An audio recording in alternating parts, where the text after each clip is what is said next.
ψυχοθεραπεύτρια και Pilates instructor και μας θα δείξουν μια βασική άσκηση ισορροπίας στη μέθοδο του Pilates, που είναι πολύ βασική για προβλήματα κύφους σχολίωσης και λόρωσης.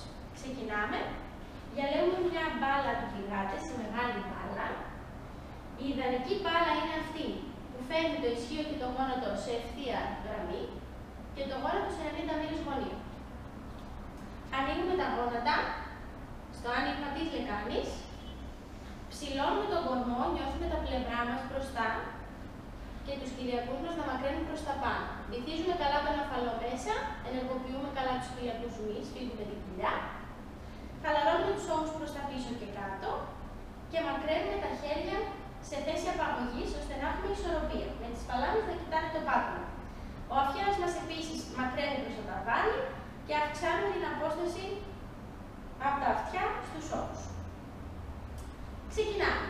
Παίρνουμε μία εισπνοή και στην εκπνοή ξεκινάμε να απομακρύνουμε τη φτέρνα, τη δεξιά μας φτέρνα και τα δάχτυλα προς τα πάνω. Κρατάμε ισορροπία, μακραίνουμε προς το ταβάνι και πατάμε κάτω ξανά το πόδι. Επαναλαμβάνουμε με το αριστερό μας πόδι. Σιγά σιγά ελέγχουμε όλη μας την κίνηση. Δεν ξεχνάμε τον αφαλό, τον βυθίζουμε προς τα μέσα, πατάμε άλλη μια φορά δεξί και αριστερό πόδι. Αισθανθείτε και τις δύο πλευρές, δεξιά και αριστερά, είναι